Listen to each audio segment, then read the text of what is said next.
ഇവർക്കൊക്കെ അറിയാം. അതല്ല താങ്കൾ ആരാണ്? എന്നെ അറിയാൻ പാടില്ല. നിങ്ങളെ അറിയാൻ പാടില്ല. എന്റെ പൊന്നിയേട്ടാ, ഞാൻ ചാനലിൽ നിന്ന് വന്ന ആളാണ്. അതൊന്ന് ശ്രദ്ധിക്കണം കേട്ടോ. നമ്മളെല്ലാം അമ്മയുടെ വയറ്റിൽ നിന്നാണ് വന്നത്, ഇവർ ചാനലിൽ നിന്നാണ് വരുന്നത്. വളിപ്പടിച്ചാലും നീ ആരാണെന്ന് പറയടാ. അല്ല, നിങ്ങൾ എനിക്ക് മനസ്സിലായില്ല. നിങ്ങൾ ആരാണ് ഇത് എന്നെ ചോദ്യം ചെയ്യാൻ? എടാ, ഞാൻ ഇവിടുത്തെ പഞ്ചായത്ത് മെമ്പർ കമലേശനാണ്.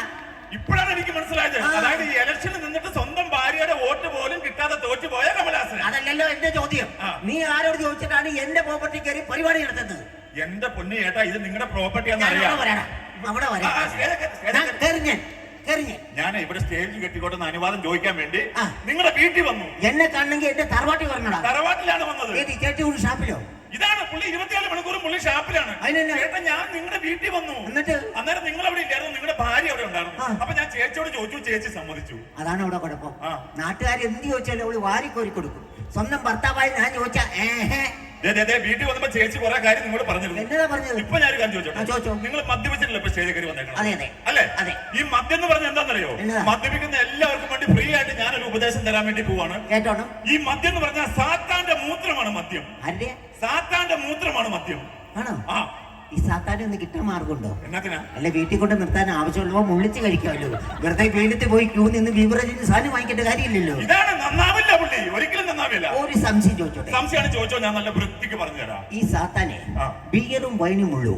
ഇവിടെ എന്ത് പരാജയം ഇത്രയും പറഞ്ഞിട്ട് പിന്നെയാണ് ബീവറേജ് കിടക്കുന്നത്. മദ്യം നല്ല സാധനമല്ലേ? ഞാൻ ഒരു കാര്യം ചോദിക്കട്ടെ, നിങ്ങൾ എത്ര നാളായി മദ്യപാനം തുടങ്ങിയിട്ട്? അതൊരു 10-20 വർഷമായി കാണും. കമലഹാസന, ഞാൻ ഉപദേശിക്കുവാണെന്ന് വിചാരിക്കരുത്. എന്നാലും ഞാൻ പറയും, 20 വർഷമായിട്ട് നിങ്ങൾ മദ്യപിച്ച പൈസ കൂട്ടി വെച്ചിരുന്നെങ്കിൽ നിങ്ങൾക്ക് ഒരു ബെൻസ് കാർ മേടിക്കാമായിരുന്നു. എങ്ങനെയാ? 20 വർഷമായിട്ട് നിങ്ങൾ മദ്യപിച്ച പൈസ കൂട്ടി വെച്ചിരുന്നെങ്കിൽ നിങ്ങൾക്ക് ഒരു ബെൻസ് കാർ മേടിക്കാമായിരുന്നു. ഞാൻ മദ്യപിക്കില്ല, ഇവിടെ ചോദിച്ചറിയാം. ബെൻസ് കാർ എവിടെ ഇട്ടിരിക്കുന്നേ? ഓട്ടോറിക്ഷ ഇല്ല, ബൈക്ക്, സൈക്കിള് ഇല്ല. എവിടെയെങ്കിലും പോണെങ്കിൽ ആരെങ്കിലും ബൈക്കിന്റെ പുറകെ കയറി പോകും. അങ്ങനെ ഓസി പോകുന്നത് നീ ആദ്യം നന്നാട്. എന്നിട്ട് എന്നെ ഉപദേശിക്കാനായിട്ട് പരിപാടി നിർത്തിയിട്ട് മാറിക്കും നീ. നിങ്ങൾക്കറിയോ, കഴിഞ്ഞ ദിവസം പുള്ളിക്ക് 25,000 രൂപ ലോട്ടറി അടിച്ചു. നിങ്ങൾ ചോദിക്കണം, ആ പൈസ എന്ത് ചെയ്തു? ആ പൈസ നിങ്ങൾ എന്ത് ചെയ്തു? അതിന് നല്ല 1-ാം തരം ഫോൺ വാങ്ങിച്ചതാ. അതാണ്, വീട്ടിൽ കഞ്ഞി കുടിക്കാൻ വകുപ്പില്ല, എന്നിട്ട് 25,000 ലോട്ടറി അടിച്ചപ്പോ അതിന് ഫോൺ മേടിച്ചെന്ന്. എടാ മനുഷ്യ, ആ പൈസക്ക് ഒരു പശുവിനെ മേടിച്ച് നിങ്ങളുടെ ഭാര്യയുടെ കയ്യിലേക്ക് കൊടുത്തിരുന്നെങ്കിൽ അതിന്റെ പാല് വിറ്റ് നിങ്ങളുടെ കുടുംബം കഴിയില്ലായിരുന്നു. അപ്പൊ എനിക്കൊന്ന് വാട്സപ്പിൽ കയറണമെങ്കിൽ ഞാൻ പശുവിന്റെ കയ്യിലെ കൂടെ കയറണോടാ. ഫേസ്ബുക്ക് ഓൺ ആക്കണമെങ്കിൽ അതിന്റെ അകലെ പിടിച്ച് മാറ്റിയാൽ മതിയോ? കാര്യങ്ങൾ പറയണോ? അല്ല, അതോടെ ഇവിടെ ആളുകൾ എല്ലാവരും ഒന്നടങ്കം പറഞ്ഞൊരു കാര്യമുണ്ട്. ഇയാളുടെ ഭാര്യ സ്ഥിരമായിട്ട് മർദ്ദിക്കുന്നു. എന്താ കാരണം ചോദിക്കും? അല്ല, സ്ഥിരമായിട്ടില്ല, ചില സമയങ്ങളിൽ ഞാൻ മർദ്ദിക്കും. അല്ല, എന്തിനാ മർദ്ദിക്കുന്ന കാരണം പറ. അത് കാരണമുണ്ട്. അവള് സിന്ദൂർ രേഖ തൊടുന്നില്ല. സിന്ദൂരം തൊട്ടില്ല എന്ന് പറഞ്ഞ ആരെങ്കിലും സ്വന്തം ഭാര്യ മർദ്ദിക്കുവോ? എടാ, സിന്ദൂർ രേഖയുടെ അർത്ഥം എന്താണെന്ന് എനിക്കറിയാവണം. സിന്ദൂരത്തിനൊക്കെ എന്താ അർത്ഥം? എനിക്ക് മനസ്സിലായില്ല. അർത്ഥം എന്താണെന്നോ? സിന്ദൂര രേഖ തൊട്ട പെണ്ണുങ്ങളെ കാണുമ്പോൾ നിന്നെ പോലുള്ള ഞരമ്പ് രോഗികൾക്ക് മനസ്സിലാകും ആ പ്രോപ്പർട്ടി വിറ്റതാണ്, അങ്ങോട്ട് പുല്ല് തിന്നാനായിട്ട് പശുവിനെ അടിച്ചിട്ടുണ്ട്.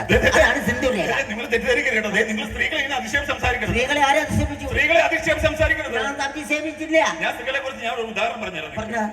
കമലഹാസൻ, നിങ്ങൾ ചൈനയിലേക്ക് നോക്കൂ. ചൈന നമുക്ക് എന്തൊക്കെയാണ് തരുന്നത്? ചൈന 2019 തന്നൊന്നും പോരെ, ഇനിയും വേണം നിനക്ക്. അതല്ല ഞാൻ പറഞ്ഞത്. ചൈനയിലെ സ്ത്രീകളെ നോക്കൂ, അവർ മൊബൈൽ ഉണ്ടാക്കുന്നു. അതുപോലെ ജപ്പാനിലെ സ്ത്രീകളെ നോക്കൂ, അവർ കമ്പ്യൂട്ടർ ഉണ്ടാക്കുന്നു. അതേപോലെ അമേരിക്കയിലെ സ്ത്രീകളെ നോക്കൂ, അവർ ഫ്ലൈറ്റ് വരെ ഉണ്ടാക്കുന്നു. നിങ്ങൾ കേരളത്തിലെ സ്ത്രീകൾ നോക്കൂ, അവർ എന്തെല്ലാം ഉണ്ടാക്കുന്നു.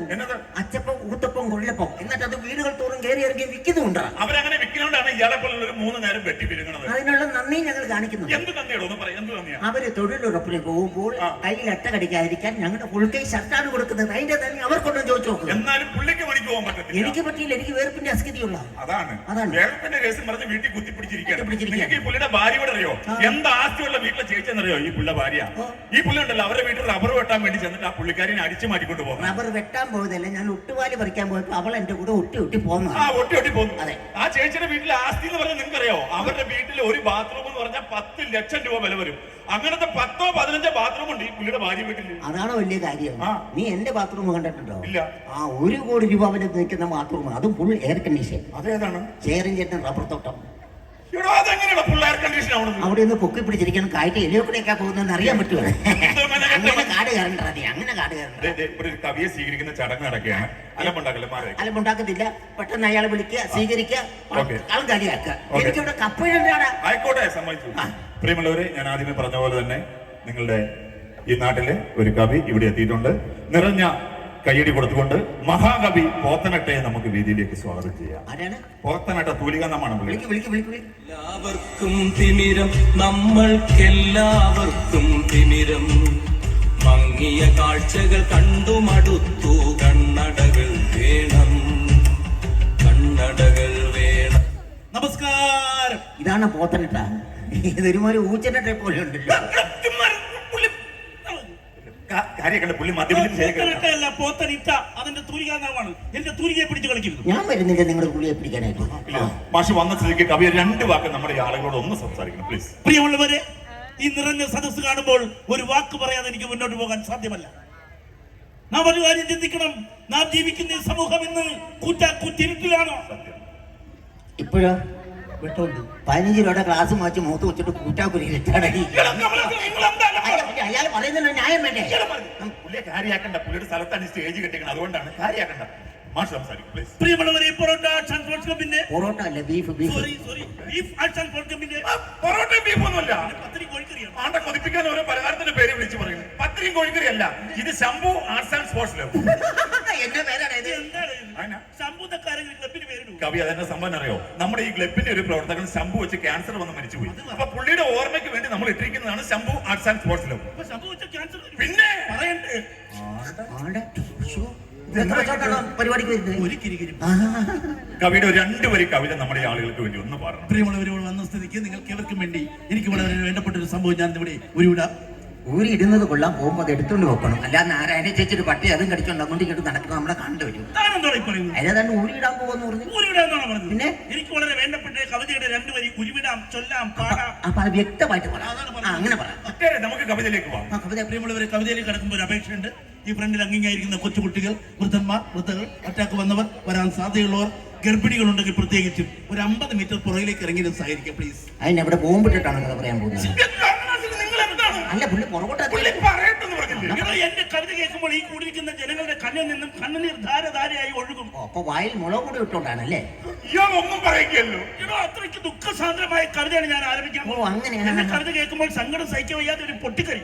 ആര് വരോ? ഈ കൂടി അല്ല, അങ്ങനെ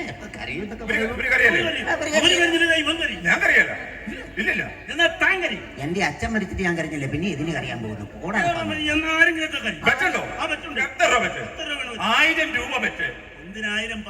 ശരി, 10,000 രൂപ വെച്ച് പുള്ളിയുടെ കവിത കേട്ടാൽ നമ്മൾ ആരെങ്കിലും കരയുമെന്നാണ് പറയുന്നത്. കവിതയിലേക്ക് പോവാം. പ്രിയമുള്ളവരെ, കവിതയിലേക്ക് കിടക്കുന്നു. എന്റെ കവിതയുടെ പേരാണ് അമ്മേ ആരാണ് എന്റെ അച്ഛൻ. അയ്യോ, അതിന് തീരുമാനമൊന്നും ആയില്ലേ? തർക്കത്തിൽ കിടക്കുന്നു. കവി അടിച്ചിട്ടുണ്ട്. അതുകൊണ്ടാണ് നിങ്ങൾ കവിതയിലേക്ക് പോകട്ടെ. കവിതയിലേക്ക്. പ്രിയമുള്ളവരെ, കവിതയിലേക്ക് കിടക്കുന്നു. അമ്മേ ആരാണ് എന്റെ അച്ഛൻ. അമ്മേ ആരാണ് എന്റെ അച്ഛൻ. അമ്മേ ആരാണ് എന്റെ അച്ഛൻ. അമ്മേ മര്യാദക്ക് പറയൂ, എന്റെ തന്നെ ആരാണ്? കുട്ടി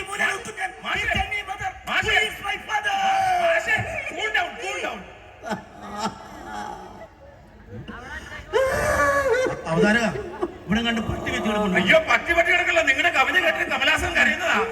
കമലാസനോ? പുള്ളിയുടെ കവിത കേട്ട് പൊട്ടി കരഞ്ഞാണോ? പിന്നെ ഈ തന്തയില്ലാത്തവൻ ആരാ സ്റ്റേജ് വിളിച്ച് കെട്ടിയത്? ഇതാണല്ലോ നിന്റെ കവിത. പൂക്കോച്ചുള്ള കവിത പറഞ്ഞോണ്ട് വന്നിരിക്കുന്നത്. ഇതാണ് നിന്റെ കവിത.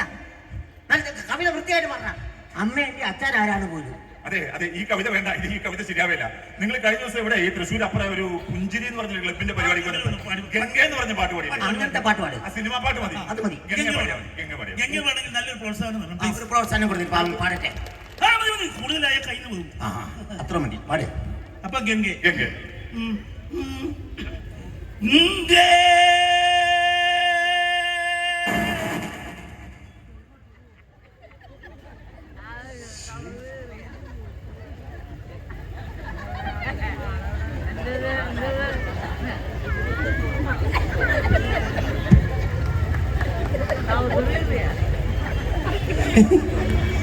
ഇതാണ് കയ്യിൽ നിന്ന് പോകുന്നു പറഞ്ഞത്. ഇതിപ്പോ കയ്യിൽ നിന്നല്ലല്ലോ പോയത്. ഒരു കാര്യം ചോദിച്ചോട്ടെ? അയ്യോ, രാവിലെ എന്നതാ കഴിച്ചത്? അതിന്റെ ഗെറൂട്ട കിട്ടി. നീ ബെറ ഇവിടുന്നാന്ന് പറഞ്ഞാൽ മതി. സത്യം പറ, രാവിലെ എന്നാ കഴിച്ചത്? ഉള്ളത് പറ. രാവിലെ ചക്കപ്പുഴ.